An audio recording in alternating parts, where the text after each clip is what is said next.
Hello everyone, स्वागत है आपका हमारे YouTube channel Saho soft solutions पर। और आप देख रहे हैं रिएक्ट 18 का फुल ट्यूटोरियल सीरीज। पिछले वीडियो में हमने आप लोगों को बताया था कि what is JSX in React JS, यानी कि जेएसएक्स क्या होता है, किसे हम लोग जेएसएक्स बोलते हैं, किस कोड को हम लोग जेएसएक्स बोलते हैं, जेएसएक्स का फुल फॉर्म क्या होता है एंड जेएसएक्स हम लोग रिएक्ट जेएस में क्यों यूज करते हैं। ये सब हम लोग पिछले वीडियो में अच्छे तरीके से देख चुके हैं। जेएसएक्स रिजिक जेएस के लिए क्यों इम्पोर्टेंट हो जाता है, क्यों हम लोग बोलते हैं कि जेएसएक्स जो है वो रिजिक जेएस का कोर कंसेप्ट है, क्यों हम लोग बोलते हैं कि जेएसएक्स पर अगर आपका हाथ क्लियर नहीं है, अगर आप जेएसएक्स में एक्सपर्ट नहीं है तो आप रिएक्ट जेएस में अच्छे तरीके से कोड नहीं कर सकते हैं। क्यों जेएसएक्स रिएक्ट जेएस के लिए इंपॉर्टेंट रोल प्ले करता है, ये सारा चीज हम लोग पिछले वीडियो में देख चुके हैं। इसका आंसर हमने आप लोगों को अच्छे तरीके से वहां पर बताया है और ये प्रूफ किया है कि जेएसएक्स क्या होता है और जेएसएक्स हम लोग क्यों यूज करते हैं। जेएसएक्स यूज नहीं करेंगे तो क्या होगा, क्या जेएसएक्स के बिना रिएक्ट जेएस का कोडिंग नहीं कर पाएंगे, यानी कि क्या जेएसएक्स के बिना रिएक्ट जेएस का एप्लीकेशन डेवलप नहीं हो सकता या डेवलप हो सकता है। इन सारे क्वेश्चन का आंसर हम लोग पिछले वीडियो में देख चुके हैं। तो मैं यही रिकमेंड करूंगा कि अगर आप लोग डायरेक्टली ये वीडियो देख रहे हैं तो आप लोग इस वीडियो के को यहीं पर स्किप कर दीजिए और जो पिछला वीडियो है हमारा, जिसका हमने टाइटल दिया हुआ है what is JSX in React JS and why we use JSX in React, वो वीडियो आप लोग एक बार पहले जाकर के देख लीजिए, तभी आप लोगों को ये वीडियो या इसके आगे का जो भी जेएसएक्स से रिलेटेड वीडियो होगा वो आपको अच्छे तरीके से समझ में आएगा। ठीक है, क्योंकि बहुत सारी चीज जो बहुत सारे लोगों को ये पता नहीं होता है कि जेएसएस क्या है, क्यों इंपॉर्टेंट है, जेएसएस क्यों यूज करते हैं। लोग जेएसएस का कोड करने लगते हैं और थोड़ा सा चीज सीख करके और बोलते हैं कि हमें सारा चीज आ गया जेएसएस में। ठीक है, इसलिए आपका वो हर डाउट भी क्लियर होनी चाहिए, किस कोड को आप जेएसएस का कोड बोलते हैं। ये सब आंसर हमने पिछले वीडियो में बताया हुआ है। तो अगर आप लोगों ने वो वीडियो नहीं देखा होगा तो आप लोग एक बार वो वीडियो देख लीजिए, उसके बाद ही आप ये वीडियो कंटिन्यू करिए।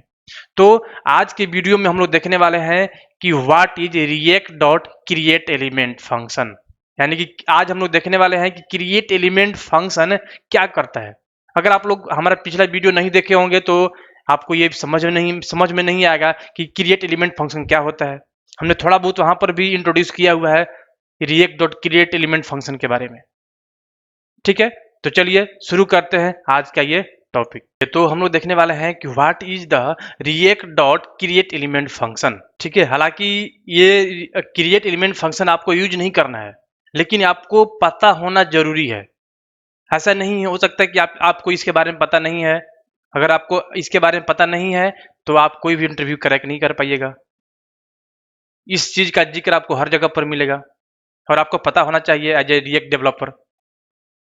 ठीक है, तो क्या है, क्या इसका रोल है, क्या ये करता है, क्या हम इसका कोड करते हैं एक्सप्लिसिटली, या क्या हम जो जेएसएस का कोड करते हैं उस जेएसएस के कोड का क्या इस क्रिएट एलिमेंट फंक्शन से कोई रिलेशन है या नहीं है।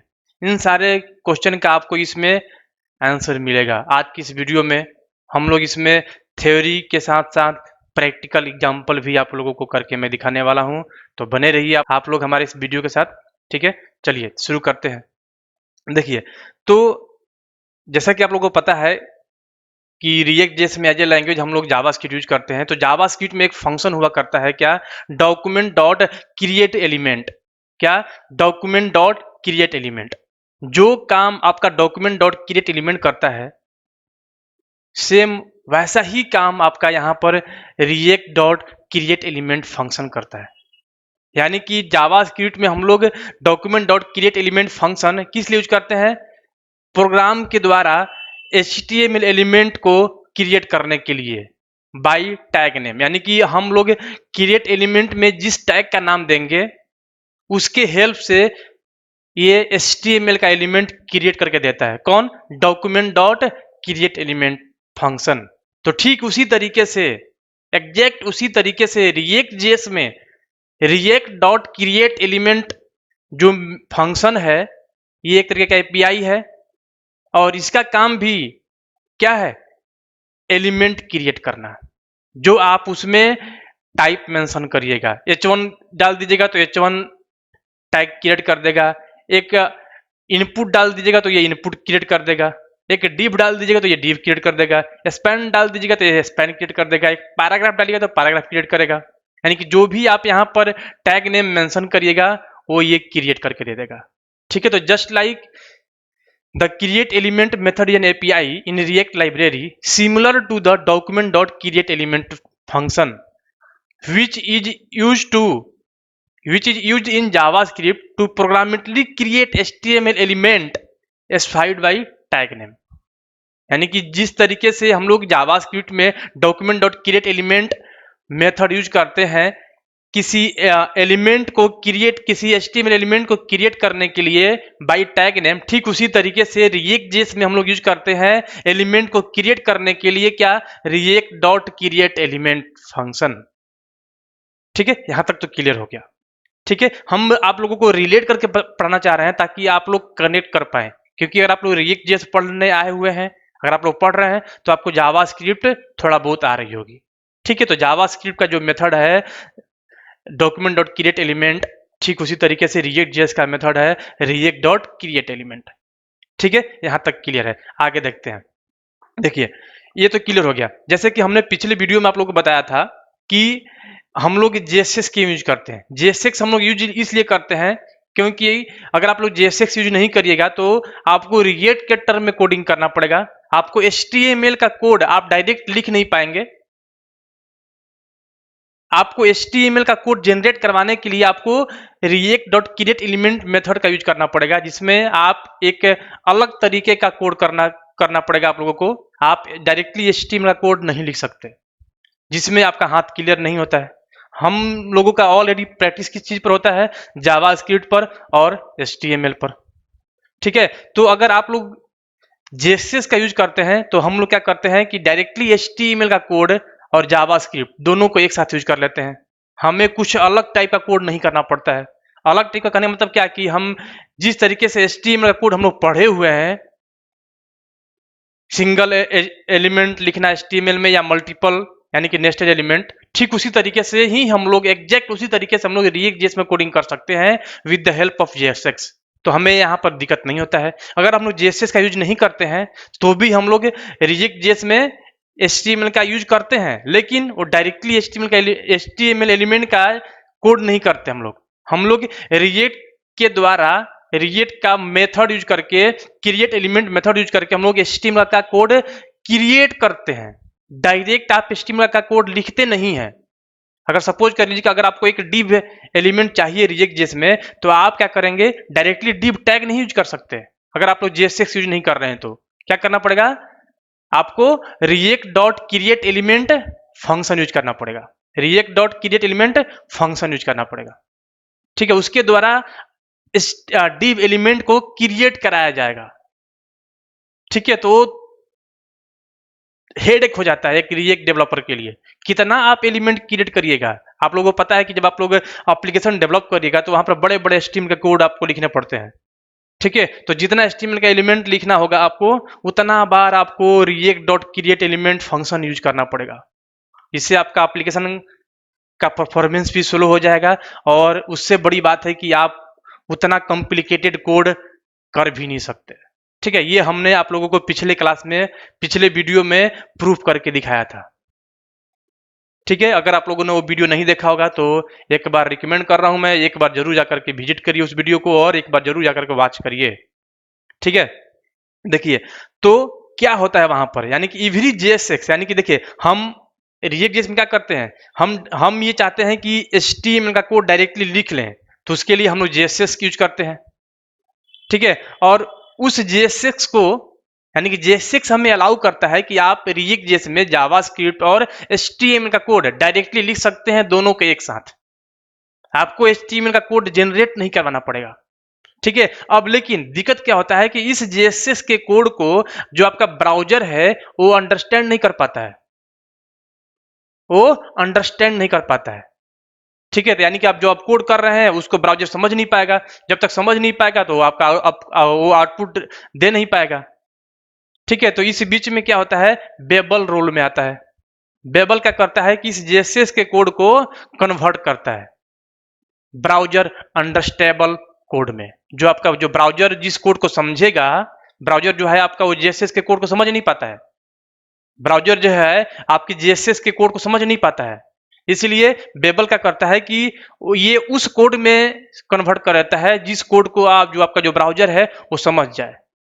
ठीक है, तो किस कोड में कन्वर्ट करता है, यही आपका यहां पर इस वीडियो का मेन पॉइंट है। बेबल जेएसएस के कोड को किस कोड में कन्वर्ट करेगा? जिस जिस कोड को आप करते हैं, जिस कोड को रिएक्ट बोलता है कि आप करिए, यानी कि रिएक्ट बोलता है कि अगर आपको HTML का कोड अगर लिखना है तो क्या करते हैं आप, react dot create element function use करते हैं और उसके द्वारा वो एलिमेंट क्रिएट करवाता है। ठीक है, तो जेएसएस क्या करेगा, जेएसएस का चूंकि आप कोड कर रहे हैं डायरेक्टली HTML, इसको समझ नहीं पाता है, तो जो बेबल है इस कोड को React dot create element function में चेंज करेगा। अगर आपने मान लीजिए एक डिव लिया हुआ है, डिव में दिया है आपने क्या, हाय अजीत, ठीक है, तो इस डिव को जेएसएस, चूंकि ये जेएसएस का कोड हो गया, तो इस जेएसएस के कोड को बेबल क्या करेगा, react dot create element function में चेंज करेगा। अब इस react dot create element function को जो आपका जो ब्राउजर है वो समझता है, क्योंकि उस ब्राउजर में रिएक्ट का कंपाइलर लगा हुआ है। ठीक है, और ये आपका रिएक्ट का कोड हो गया, तो इसको समझ पाएगा। हालांकि उस कंपाइलर को देखिए, रिएक्ट का जो इंजन है, रिएक्ट का जो कंपाइलर, उसमें लिखा गया है कि अगर आपको कोई भी HTML का कोड चाहिए, HTML का टैग चाहिए, तो आप react dot create element function लिखेंगे। उसमें आप फर्स्ट पैरामीटर में आप टैग का नाम पास करेंगे। ठीक है, लेकिन आप क्या कर रहे हैं, आप जेएसएस का कोड कर रहे हैं। ठीक है, तो जेएसएस के कोड को बेबल क्या करता है, react dot create element function में चेंज कर देता है। तो आपका जो ब्राउजर है वो समझ पाता है, क्योंकि ब्राउजर के अंदर आप जो रिएक्ट का जो कंपाइलर लगा हुआ है, ठीक है, तो उसको समझ पाता है। ठीक है, लेकिन अब इस कोड को जो कंपाइलर है रिएक्ट जेएस का, एज ए इनपुट उसको क्या मिला, रिएक्ट डॉट क्रिएट एलिमेंट, और उसको ट्रांसफॉर्म करेगा, उसको चेंज करेगा रिएक्ट के ऑब्जेक्ट में। ठीक है, तो सब क्या होता है, हम आपको बिल्कुल वो इंटरनल चीज बताने की कोशिश कर रहे हैं जो आपको पता होना चाहिए एज ए रिएक्ट डेवलपर। ठीक है, बात समझिएगा। Every JSX is converted to the React dot create element function. ठीक है, यानी कि जो भी आप जेएसएक्स का कोड करिएगा वो किस में कन्वर्ट होगा, react dot create element function में। ठीक है, दैट द ब्राउजर अंडरस्टैंड, इसको ब्राउजर समझता है, क्योंकि ब्राउजर के पास रिएक्ट का कंपाइलर होगा। ठीक है, और ये कोड किसका है, रिएक्ट का। ठीक है, तो इसको समझ पाएगा। ठीक है, अब बात समझिए, react dot create element function का जो सिंटैक्स है ये क्या है। ठीक है, तो देखिए, रिएक्ट डॉट क्रिएट एलिमेंट का फंक्शन का जो सिंटैक्स है वो क्या है कि इसमें 3 पैरामीटर आपको पास करने होते हैं। फर्स्ट पोजीशन पर टाइप, दूसरे पर क्या प्रॉप्स, तीसरे पर क्या चिल्ड्रन। किसका क्या मतलब होता है वो आप समझिए। ठीक है, देखिए, टाइप में क्या, टाइप कहने का मतलब क्या है कि type is any valid HTML tag name such as div, h1, span, table, paragraph. जो भी आपको टैग देना है HTML का, आप यहाँ पर स्ट्रिंग फॉर्मेट में दीजिएगा। यानी कि टाइप में क्या, tag name in string format. जैसे अगर हमें यहाँ पर पैराग्राफ चाहिए तो सिंगल कोट्स या डबल कोट्स में हम लोग P लिख देंगे जस्ट। अगर हमें यहाँ पर H3 चाहिए तो सिंगल कोट्स या डबल कोट्स में H3 लिख देंगे। अगर हमें div चाहिए तो सिंगल कोट्स या डबल कोट्स में div लिख देंगे। ठीक है, दूसरा पैरामीटर क्या है इसका, प्रॉप्स। ये एक तरीके का ऑप्शनल पैरामीटर है, इसको अगर आप देंगे तो सही है, नहीं भी दीजिएगा तो बिना उसके भी आपका ये रिएक्ट का ये एलिमेंट क्रिएट करके दे देगा। ठीक है, प्रॉप्स मतलब क्या, प्रॉपर्टी, मतलब इंफॉर्मेशन, एडिशनल एट्रीब्यूट्स की बात कर रहा है। जैसे props is any attribute you wish to set the HTML tag, that is class name, style, id, name। ये सब क्या है, एट्रीब्यूट है। टाइप, ये सब क्या एट्रीब्यूट है। जैसे मान लीजिए कि हमने एक div ले लिया, ठीक है, यहाँ पर टाइप में क्या दिया, div, और उसका हम चाहते हैं कि id सेट करें, तो id क्या है, एट्रीब्यूट। ठीक है, तो वो एट्रीब्यूट कहाँ सेट करेंगे, इसी props में। यानी कि एक ऑब्जेक्ट बनाएंगे और उसमें हम लोग सिंगल या मल्टीपल एट्रीब्यूट पास कर सकते हैं, जैसे हम सब कुछ करके दिखाएंगे। प्रॉप्स का मतलब क्या, एट्रीब्यूट्स। जैसे एक div का एट्रीब्यूट क्या हो सकता है, स्टाइल, आईडी, क्लास, ये सब क्या है, उसका एट्रीब्यूट है। ठीक है, थर्ड पोजीशन पर क्या है आपका, चिल्ड्रन, मतलब उस मान लीजिए टाइप में आपने दिया है div, तो div के अंदर, div के ओपनिंग एंड क्लोजिंग टैग के अंदर जो चीज आप लिखेंगे, यानी कि उसके अंदर तो स्ट्रिंग भी हो सकता है या दूसरा कोई एलिमेंट भी हो सकता है, तो एज ए चिल्ड्रेन आएगा। वो क्या आएगा? एज ए चिल्ड्रेन, यानी कि children are any element you want to render within the HTML tag, जैसे टेस्ट, नंबर और अनदर टैग और अनदर टैग। ठीक है, आई बात समझ में? ठीक, देखिए एक बात आप ध्यान रखिएगा कि the two arguments that are required by create element are type and children. ये जो टाइप है और ये जो चिल्ड्रेन है, ये दो आपको देना जरूरी है। अगर आप चाहते हैं कि हम इसको ना मेंशन करें, हमें कोई एट्रीब्यूट सेट नहीं करनी है, तो इसकी जगह पर क्या दीजिए, प्रॉप्स की जगह पर आप पास कर दीजिए क्या? नल। ठीक है, यानी कि आपको टाइप देना जरूरी है कि कौन सा टैग आप क्रिएट करना चाह रहे हैं और उसके अंदर क्या देना है आपको, चिल्ड्रेन। अगर आप चाहते हैं कि उसके अंदर हम कुछ ना दें, तो आपको यहाँ पर ब्लैंक स्ट्रिंग पास करना पड़ेगा। अगर आप चाहते हैं यहाँ पर क्या कि हम प्रॉप्स में कुछ भी पास नहीं करेंगे, यानी कि हम कोई एट्रीब्यूट सेट करना नहीं चाहते हैं इस एलिमेंट पर, तो हम इसमें क्या पास कर देंगे? नल। ठीक है, यहाँ तक क्लियर है? देख लीजिए, अब हम बात करेंगे किस चीज पर कि देखिए, जैसे हमने क्या बताया था कि जेएसएस का कोड हम लोग करते हैं रिएक्ट जेएस में। ठीक है, क्योंकि हमें बड़ा बड़ा HTML का कोड लिखना होता है, तो हम कितना बार लिखेंगे react dot create element function. ठीक है, तो हम HTML का कोड लिखते हैं जो कि जेएसएस हमें अलाउ करता है, और इस जेएसएस के कोड को आपका जो ब्राउजर है वो समझ नहीं पाता है। ठीक है, तो बेबल यहाँ पर क्या करता है, इस जेएसएस के कोड को क्या करता है, react dot create element function में चेंज कर देता है। ठीक है, अब इसको ब्राउजर जो है आपका समझ पाता है, उसका जो कंपाइलर है रिएक्ट जेएस का, उस ब्राउजर में इंटीग्रेट है, उसको पिक करके उसको समझ लेता है। ठीक है, और उसके बाद ये क्या करता है, उस कोड को React dot create element function को किसमें ट्रांसफॉर्म करता है? Converted to object representation. वो ऑब्जेक्ट की तरह रिप्रेजेंट करता है, किस तरीके से? इस तरीके से एक ऑब्जेक्ट बनाता है, इसमें टाइप में क्या दे देगा? H1। प्रॉप्स का एक बनाएगा ऑब्जेक्ट, इसमें चिल्ड्रेन ऐसे दे देगा। ठीक है, यानी कि नोट में देखिए हमने लिखा हुआ है क्या, means JSX is converted to a React element. ठीक है, and it's then converted to its object representation. यानी कि जेएसएक्स क्या करता है, जेएसएस का जो कोड है, बेबल क्या करता है, जेएसएस के कोड को कन्वर्ट करता है किसमें? React dot create element function में। ठीक है, और ये react dot create element function आगे चल करके क्या किसमें कन्वर्ट होता है? ऑब्जेक्ट रिप्रेजेंटेशन में। ठीक है, इस तरीके से। आज बात समझ में? देखिए मान लीजिए, सपोज कर लीजिए, चलिए ना हम आपको सारा चीज लाइव करके दिखाते हैं। ठीक है, देख लीजिए, लेकिन एक बात समझ लीजिए यहाँ पर कि जो जेएसएक्स है, JSX only makes writing elements within component easier than using react.create element method, nothing more nothing else। यानी कि JSX का जो काम है, उसका काम क्या है कि आप इजीली तरीके से अपना कोड कर लीजिए, आपको कॉम्प्लेक्स कोड ना करना पड़े। जैसे कि रिएक्ट आपको बोलता है क्रिएट एलिमेंट आप मेथड यूज कर लीजिए, वैसे ना करना पड़े, आप इजीली वे में अपना HTML का कोड कर लीजिए। ठीक है, ताकि कोड कॉम्प्लेक्स ना हो। इतना ही जेएसएस का काम है रिएक्ट जेएस में, ना ही इसके ज्यादा, ना ही इसके अलावा कुछ और। ठीक है, चलिए देखिए लाइव दिखाता हूं मैं आप लोगों को। सबसे पहले हम चलते हैं कहां पर, VS कोड पर। डेस्कटॉप पर आ गए हम लोग, पिछले वीडियो का हम लोग कोड यहाँ पर निकाल लेते हैं। हमने जेएसएक्स ऐप नाम से यूट्यूब फोल्डर के अंदर है, हमने बनाया था, पिछले वीडियो का कोड है ये। ठीक है, तो एक बार ओपन होने दीजिए। ये मेन डॉट जेएसएक्स, इसको एज इट इज रहने दें। ठीक है, और ये है ऐप डॉट जेएसएक्स। सपोज कर लीजिए मैं इसको हटा देता हूँ। ठीक है, इसको हटा दिया, इसको रहने दीजिए। ठीक है, यहाँ पर बस आपको एक ऐप कंपोनेंट बनानी है। ठीक है, वो ऐप कंपोनेंट देख लीजिए, आपका यहाँ पर इंपोर्ट है। ठीक है, देखिए अब हर वीडियो में हम ये कोड कर रहे हैं, ये सारा प्रोजेक्ट बनाए, वो सही नहीं है। फिर अगर आप लोग फॉलो कर रहे होंगे शुरू से, तो आप लोगों को लगेगा यार इस खामोखा वीडियो बड़ा हो जाता है। ठीक है, तो आपको फॉलो करना पड़ेगा सीरीज, आप चाहते हैं कि अच्छे तरीके से रिएक्ट जेएस सीखें तो। ठीक है, स्टार्टिंग से देखिए, आपको कहीं पर एक डॉट का दिक्कत नहीं आएगा। ठीक है, क्योंकि हम कोई भी कोड कॉपी पेस्ट नहीं करते बाकी लोगों की तरह। ठीक है, तो सपोज करिए हम यहाँ पे क्या करने वाले हैं, एक्सपोर्ट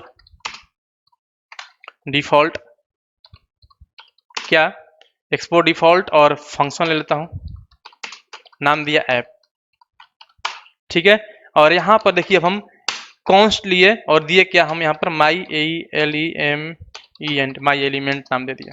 ठीक है, ये क्या हो गया, ये जावास्क्रिप्ट का कोड हो गया। इस जावास्क्रिप्ट में हम क्या कर रहे हैं, HTML का कोड लिख देना है। देख लीजिए डायरेक्टली HTML का कोड, और यहाँ पर दिया हमने क्या, हेलो अजीत। देख लीजिए ये क्या हो गया, हेलो अजीत। ये HTML यहाँ से लेकर के यहाँ तक, और ये क्या, जावास्क्रिप्ट, एंड दोनों को हम लोग एक साथ ले लिए, एक साथ यूज में ले लिए। यही क्या है आपका JSX का कोड, यही है आपका JSX। ये JSX ही अलाउ कर रहा है तो आप ऐसा कर पा रहे हैं। नहीं तो अगर आप नॉर्मल जावास्क्रिप्ट के अंदर आप जावास्क्रिप्ट के वेरिएबल में आप HTML का कोड नहीं लिख सकते। ठीक है, JSX के थ्रू ही आप ये ऐसा कर पा रहे हैं। ठीक है, देख लीजिए अब आप यहाँ पर क्या कर दीजिए, return my element, my element. देख लीजिए इसका एक बार आउटपुट आ जाएगा, npm रन डेव कर देता हूँ।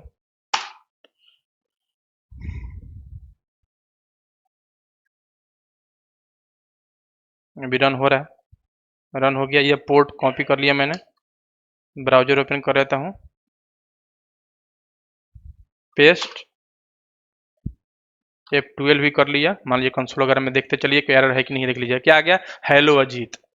ठीक है, यहाँ पर हमने ये ऐप को क्या किया, एक्सपोर्ट, और यही यहाँ पर क्या है, देख लीजिए इंपोर्ट, और इसी ऐप को मैंने यहाँ पर रेंडर किया हुआ है। ठीक है, तो ये हमें समझाने की जरूरत नहीं है, आप लोग ऑलरेडी समझे हुए हैं, हमने बताया हुआ है। ठीक है, देखिए तो ये क्या है, JSX का कोड। हमने बताया था पिछले वीडियो में कि अगर आप ये JSX का कोड नहीं करेंगे तो भी आप React.js में आप कोडिंग कर पाएंगे। लेकिन अब क्या करना पड़ेगा, React.js बोलता है क्या कि अब आप एलिमेंट क्रिएट कर लीजिए। तो एलिमेंट क्रिएट करने के लिए क्या करना पड़ेगा, सबसे पहले आपको यहाँ पर इंपोर्ट करना पड़ेगा क्या, रिएक्ट को। रिएक्ट फ्रॉम कहाँ से, रिएक्ट लाइब्रेरी से। ठीक है, और यहाँ पर आप क्या लिखेंगे, रिएक्ट डॉट क्रिएट एलिमेंट। देख लीजिए, और आपको यहाँ पर क्या मांग रहा है, आपसे क्या मांग रहा है, देख लीजिए टाइप, ये प्रॉप्स, और एक और मांग रहा होगा टाइप प्रॉप्स एंड, देखिए इसमें 8 तरीके का पैरामीटर है। ठीक है, तो अभी उन सब पे मत जाइए, टाइप प्रॉप्स, और यहाँ पर एक चिल्ड्रन हो जाएगा। देखिए मतलब क्या, यहाँ पर टाइप, और यहाँ पर क्या, PROPS प्रॉप्स, और यहाँ पर क्या, चिल्ड्रन। ऐसे इस तरीके से चिल्ड्रन मांगता है।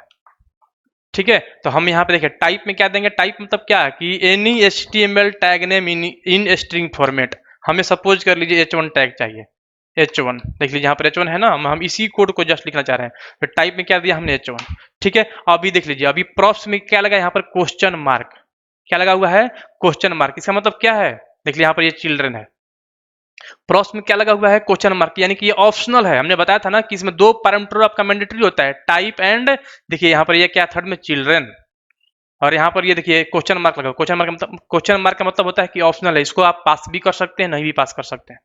ठीक है, हमने यहाँ पर क्या दिया, ये अगर हमें प्रॉप्स नहीं चाहिए तो हम यहाँ पर नल पास कर देंगे। ठीक है, तीसरा क्या है, तीसरा है चिल्ड्रन। अब चिल्ड्रन मतलब क्या है कि इस H1 टैग के अंदर आपको क्या लिखना है, एज ए चिल्ड्रन क्या चाहिए। ठीक है, तो हमें यहाँ पर क्या चाहिए, देखिए अब इस H1 के अंदर हो सकता है कि कोई एक दूसरा टैग हो, या कोई स्ट्रिंग हो, कोई नंबर हो। ठीक है, तो जो भी इसके चीज के, जो भी इसके अंदर है वो आप यहाँ पर लिख दीजिए। क्या देना है अभी हमें यहाँ पर, हाय अजीत, हेलो अजीत। देख लीजिए दे दिया हमने। अभी आपका आउटपुट वही है जो पहले आ रहा था, देख लीजिए हेलो अजीत। हम अगर यहाँ पर कर देंगे क्या, हेलो चंदन, तो देख लीजिए हेलो चंदन दिखाएगा। देख लीजिए हेलो चंदन आ गया। आई बात समझ में। ठीक है, तो ये रिएक्ट का कोड है, इसको जो है आपका जो ब्राउजर है वो अंडरस्टैंड करता है, उसको इस कोड को जो आपका ब्राउजर है ना वो समझ पाता है। ठीक है, लेकिन जब आप ये कोड कर रहे होते हैं तो इसको जो ब्राउजर है वो समझ नहीं पाता है। तो इसको समझाने के लिए क्या करता है ब्राउजर, क्या करता है, एक बेबल है जो कि आप जब आप विड के थ्रू या क्रिएट एलिमेंट के थ्रू, विड के थ्रू या क्रिएट रिएक्ट ऐप के थ्रू जब आप बनाते हैं प्रोजेक्ट, तो इंटरनली बेबल भी इंस्टॉल हो जाता है। हमने पिछले वीडियो में आप लोग को दिखाया भी था, देख लीजिए यहाँ पर बेबल है। ठीक है, इस बेबल का रोल क्या है, इस JSX के कोड को ब्राउजर अंडरस्टैंडेबल कोड में कन्वर्ट करना। तो ब्राउजर किसको समझता है, इसको। ठीक है, तो बेबल क्या करता है, इस कोड को कन्वर्ट कर देता है इस कोड में। हम आपको लाइव दिखाएंगे भी कि कैसे कन्वर्ट करता है। ठीक है, और फाइनली इस कोड का क्या होता है, ऑब्जेक्ट रिप्रेजेंटेशन होता है। देखिए जैसे अगर आप लोग को देखना होगा कि कैसे होता है, अभी आप इसको क्या कर दीजिए, कमेंट कर दीजिए। देखिए हम अगर आप लोग को दिखाएं लाइव, देख लीजिए ये मैंने कोड करा। ठीक है, हम बोल रहे हैं क्या कि इस कोड को कोई समझ नहीं इस कोड को ब्राउजर समझ नहीं पाएगा, तो जब तक समझ नहीं पाएगा तब तक इसका आउटपुट आएगा नहीं H1 टैग के अंदर। लेकिन आप क्या देख रहे हैं कि यहाँ पर H1 टैग के अंदर इसका आउटपुट आ गया। देख लीजिए H1 टैग के अंदर, देख लीजिए H1 टैग के अंदर आउटपुट इसका आ गया सही तरीके से। तो आखिर ब्राउजर इसको समझ पाया कैसे? क्योंकि यहाँ पर बेबल ऑलरेडी इंस्टॉल है और बेबल यहाँ पर रोल में आ रहा है। बेबल इस कोड को React dot create element function में चेंज कर दे रहा है, ठीक है। और फाइनली इस कोड का क्या होता है? Object representation. देख लीजिए यहाँ पर हमने लिखा भी हुआ है कि JSX is converted to a React element call, इसमें कन्वर्ट होता है and it's then converted to its object representation. इस तरीके से इसका ऑब्जेक्ट बन जाता है। यानी कि अगर हम आपको दिखाएंगे कैसे कि जो आपने ये कोड करा ना, ठीक है, अगर मैं यहाँ पर इसको लॉग कर दूं, लॉग देखिएगा, लॉग क्या माई एलिमेंट, ठीक है, तो आपको क्या देखने के लिए मिलेगा? ऐसा कुछ ऑब्जेक्ट मिलेगा जिसमें बहुत सारा प्रॉपर्टी रहेगा, जिसमें टाइप में क्या रहेगा H1 और प्रॉप्स में क्या, चिल्ड्रन में हेलो अजीत ऐसे लिखा रहेगा, हेलो अजीत इस तरीके से, ठीक है। देख लीजिए, इसको हटाता हूँ, देखिए आते हैं ब्राउजर पर, देखिए रिफ्रेश करा, कंसोल के अंदर आइए, देख लीजिए कंसोल के अंदर आइए। दो बार क्यों हो गया? दो बार है क्या?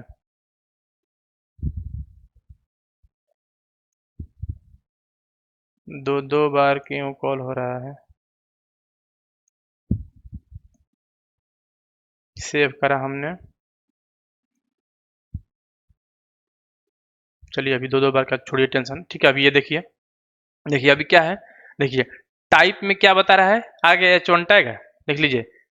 यानी कि देखिए ये JSX का कोड है, ठीक है। अब इसको समझ नहीं पाता है, ठीक है, इसको समझ नहीं पाता ब्राउजर, तो बेबल इस कोड को क्या कर देता है, जिस तरीके से जिस कोड को समझता है आपका ब्राउजर उसमें ये कन्वर्ट कर देता है, ठीक है। तो जैसे आपने ये लिखा, बेबल यहाँ पर रोल में आएगा और इसको कन्वर्ट कर देगा, यानी कि जो ये वेरिएबल है जो आपने इसमें ये रखा हुआ है, इसको ये चेंज कर देगा इस तरीके से, इस तरीके। देख लीजिए टाइप में H1, यहाँ पे बहुत सारा प्रॉपर्टी है। देखिए प्रॉस में क्या है, प्रॉस में प्रॉस ऑब्जेक्ट, उसमें चिल्ड्रन में क्या लिखा हुआ है? हेलो अजीत। आइए बस समझ में, देख रहे हैं, ठीक है, यही तो ऑब्जेक्ट है वो, ठीक है। टाइप में क्या H1, प्रॉस में क्या चिल्ड्रन में हेलो अजीत, ठीक है। आया समझ में बात?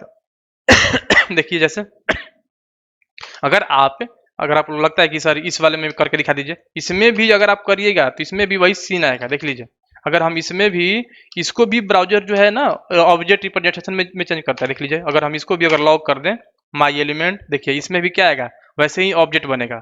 देखिए रिफ्रेश, देख लीजिए बना कि नहीं बना। देख लीजिए टाइप में H1 और प्रॉप्स में चिल्ड्रन में हेलो चंदन।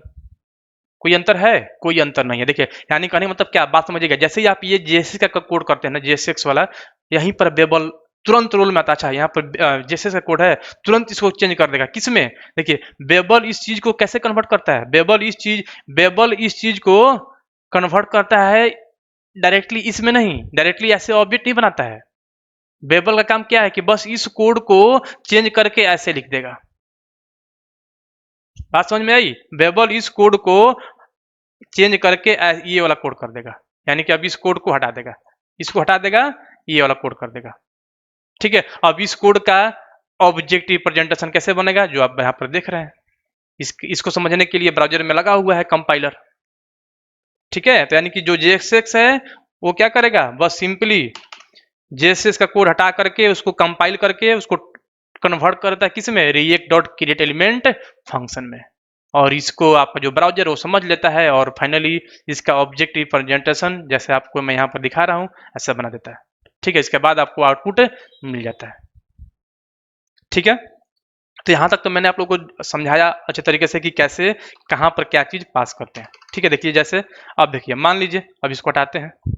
अब हमने यहाँ पर बताया क्या कि आप यहाँ पर प्रॉस पास करते हैं ना। जैसे देख लीजिए, आप यहाँ पर नल पास कर दीजिए, या आप यहाँ पर क्या पास कर दीजिए, ऊपर कमेंट है ना, आप यहाँ पर ऐसे ब्लैंक ऑब्जेक्ट भी पास कर सकते हैं। देख लीजिए आउटपुट पर कोई फर्क नहीं आएगा। देख लीजिए, देख लीजिए हेलो चंदन आ गया, कोई दिक्कत नहीं है, ठीक है। या आप यहाँ पर क्या कर दीजिए, अगर आपको लगता है कि नहीं हम इस पर कोई एट्रीब्यूट पास करेंगे, ठीक है, तो आप यहाँ पर लिख दीजिए क्या आईडी में क्या दे दीजिए। देखिए ऑब्जेक्ट के फॉर्म में आपको यहाँ पर देना होता है, सिंगल कोट्स लिखिए या डबल कोट्स लिखिए, मैटर नहीं है, ठीक है। आईडी में दिया हमने क्या, HID, मान लीजिए HID दे दिया हमने, ठीक है। देख लीजिए अब यहाँ पर आपका HID बना होगा, देखिए H1 के अंदर क्या ID में क्या बन गया, HID। देख लीजिए, रिफ्रेश भी कर देता हूँ, देख लीजिए H1 के अंदर क्या ID HID बन गया। ठीक है, यही ID क्या है, एट्रीब्यूट। एट्रीब्यूट क्या होता है, जैसे मान लीजिए कि अगर आपने यहाँ पर मान लीजिए कि एक div लिया, ठीक है, इस div के अंदर आप यहाँ पर जो चीज भी लिखिएगा, ID, टाइप, कोई भी चीज, क्लास, स्टाइल, ठीक है, वो सब क्या है, एट्रीब्यूट है। ठीक है, इसके अलावा अगर आपको कोई भी और भी एट्रीब्यूट चाहिए, जैसे मान लीजिए आपको यहाँ पर क्या लगानी है, स्टाइल सेट करनी है, STYL स्टाइल। ठीक है, देख लीजिए स्टाइल के अंदर क्या, स्टाइल कॉलन। देखिए स्टाइल को हम लोग यहाँ पर कैसे पास करते हैं, ऑब्जेक्ट के फॉर्म में हमने बना दिया ऑब्जेक्ट। ठीक है, इसका थोड़ा सा कंसेप्ट अलग है, ऑब्जेक्ट के फॉर्म में लिखना होता है। और यहाँ पर आपको क्या लगाना है, जैसे कलर देना है, कलर में दे दीजिए क्या, रेड। देख लीजिए ये रेड हो जाएगा, देखिए रेड हो गया। देख लीजिए जो इसका कोड बनेगा बिल्कुल HTML की तरह बनेगा, स्टाइल कलर रेड। ठीक है, समझ में नहीं आ रहा होगा, टेंशन मत लीजिए, आगे और अच्छे तरीके से हम लोग यहाँ पर बताएंगे। देखिए यानी कहने मतलब कि कुछ भी नहीं, स्टाइल जो एट्रीब्यूट है इसमें आप क्या पास करेंगे, एक ऑब्जेक्ट जिसमें की एंड वैल्यू के रूप में अपना जो भी एट्रीब्यूट है वो सेट कर सकते हैं। जैसे मान लीजिए हमें इसमें बैकग्राउंड कलर सेट करना है तो कर सकते हैं, कैसे, इसमें और पैरामीटर पास करना है तो कॉमा, और यहाँ पर क्या, background colour, background colour, background colour ये रेड है तो इसका दे दीजिए क्या, मान लीजिए YELLOW कर दिया, येलो कर दिया। देख लीजिए काम करेगा, देख लीजिए येलो बैकग्राउंड और रेड कलर हो गया, देख लीजिए यहाँ पर। ठीक है, तो इस तरीके से आप क्या पास करते हैं, अपना कोई भी प्रॉप्स। प्रॉप्स मतलब क्या, एट्रीब्यूट। ठीक है, इसको पास कर भी सकते हैं, पास नहीं भी कर सकते हैं, इसमें कोई टेंशन नहीं। क्लास भी पास करना होगा, क्लास भी आगे हम दिखाएंगे, बताएंगे। ठीक है, देख लीजिए सपोज कर लीजिए अगर आपको क्लास पास करनी है, या छोड़िए क्लास के लिए हम आगे वीडियो लेकर के आएंगे अच्छे तरीके से। ठीक है, हर चीज नहीं तो एक ही वीडियो में सारा चीज बताएंगे तो बड़ा हो जाएगा। ठीक है, तो धीरे धीरे धीरे इसमें कैसे क्लिक इवेंट बनाएंगे, यानी कि कैसे कोई इवेंट कॉल करेंगे, कैसे क्लास कॉल करेंगे, आने वाले वीडियो में हम सब कुछ आप लोगों को एक एक करके बताएंगे। ठीक है, तो आई होप आप लोगों को ये वीडियो अच्छा लगा होगा। हमने दिखाया बिल्कुल कि कैसे ये हर चीज यहाँ पर जेएसएस का कोड कन्वर्ट हो पा रहा है। ठीक है, अगर कोई भी अगर माइंड में अगर आप लोग को डाउट होगा फिर भी तो आप लोग कमेंट करिए, या देख लीजिए एक बार मैं आप लोग को और दिखाऊं, यहाँ पर मैंने एक लिंक डाला हुआ है। ठीक है, इस लिंक को आप लोग टाइप कर लीजिएगा और यहाँ पर आइएगा, ब्राउजर पर ओपन करिएगा। देखिए लाइव आप लोगों को दिखाना चाह रहा हूँ कि बेबल कैसे कन्वर्ट करता है। मैंने बोला है ना कि यहाँ पर आप जैसे ही कोड करते हैं बेबल का, यहाँ पर जैसे ही मान लीजिए, देखिए जैसे मैंने क्या बताया है कि ये क्या, ये कोड किसका है, बेबल का। अगर आप ये सॉरी ये कोड किसका है, जेएसएस का। जब आप जैसे ही जेएसएस का कोड करते हैं तो बेबल इसको कन्वर्ट करता है इस वाले में, ऐसे देख लीजिए। ठीक है, तो क्या ये सही बात है या गलत बात है, देख लीजिए। ये हटाया हमने, पेस्ट, देखिए क्या किया, क्या एग्जैक्ट वैसे ही किया। देख लीजिए इसको कॉपी करके अगर हम यहाँ पर ला करके रखेंगे, देख लीजिए एग्जैक्ट वैसे ही किया है कि नहीं किया, देखिए देख लीजिए यहाँ पर कॉन्स्ट के अपना वैर कर दिया है। ठीक है, क्यों किया है हम बेबल पढ़ाएंगे, आपको और अच्छे तरीके से समझाएंगे। ठीक है, क्योंकि ये मॉडर्न जावास्क्रिप्ट का फीचर है। ठीक है, तो कोई कोई ब्राउजर इसको समझ नहीं पाता, इसलिए भैर इसको कर दिया ताकि भैर हर ब्राउजर समझ पाता है। ठीक है, देख लीजिए इसको भैर, और यहाँ पर क्या ये सारा चीज देख लीजिए एग्जैक्ट उसी तरीके से जैसे इसको करना है। बस यहाँ पर सिंगल कोट लिखा है हमने, ये डबल कोट लिखा है, हमने आपको ऑलरेडी बताया सिंगल कोट लिखी है या डबल कोट लिखी है, मैटर नहीं है, कोई वो बड़ी बात नहीं है। ठीक है, कोई भी आप लिख लीजिए, सारा कोड चलने वाला है। ठीक है, तो आई थिंक आप लोगों को समझ में आया होगा। आप यहाँ पर कोई भी कोड करेंगे, ठीक है, आप यहाँ पर देख सकते हैं कि ये चेंज कर देगा। ठीक है, देख लीजिए मान लीजिए कि हम यहाँ पर जैसे ही करेंगे क्या, एक पैराग्राफ, देखिए पैराग्राफ में चेंज कर देगा, देख लीजिए पैराग्राफ ना दिया, टाइप में डाल, आई बात समझ में। अगर देख लीजिए हम अगर हम यहाँ पर कैसे लिखते हैं, एक आईडी दिया हमने और आईडी में दिया हमने क्या, PID, देख लीजिए इसका बना देगा। देखिए react dot create element P, और यहाँ पर बना दिया एक ऑब्जेक्ट IF लिखा है क्या हमने, ID करिए, देख लीजिए ID में क्या, PID। ठीक है, देख लीजिए ये ना PID, ये ऑब्जेक्ट, और यहाँ पर ये हेलो। आपको अगर चाहिए यहाँ पर क्या है, स्टाइल, STYL स्टाइल, ऐसे लिखते हैं ना, स्टाइल COLR, कलर, कलर में दिया हमने मान लीजिए क्या, रेड, देख लीजिए बना दिया स्टाइल में कलर रेड। तो हमने आप लोगों को यहाँ पर बताया कि कैसे बेबल ट्रांसपाइलर वर्क करता है, लाइव हमने आप लोगों को दिखाया। फिर भी अगर आप लोगों के माइंड में अगर कोई भी डाउट होगा तो आप लोग वीडियो में कमेंट करके पूछ सकते हैं। और वीडियो अच्छा लगे तो वीडियो को लाइक करना ना भूलें। और अभी तक आप लोग हमारे चैनल को सब्सक्राइब नहीं किया है तो प्लीज़ सब्सक्राइब कर लीजिए। और मिलते हैं हम लोग अगले वीडियो में जेएसएस के ही न्यू टॉपिक के साथ। तब तक के लिए थैंक यू सो मच।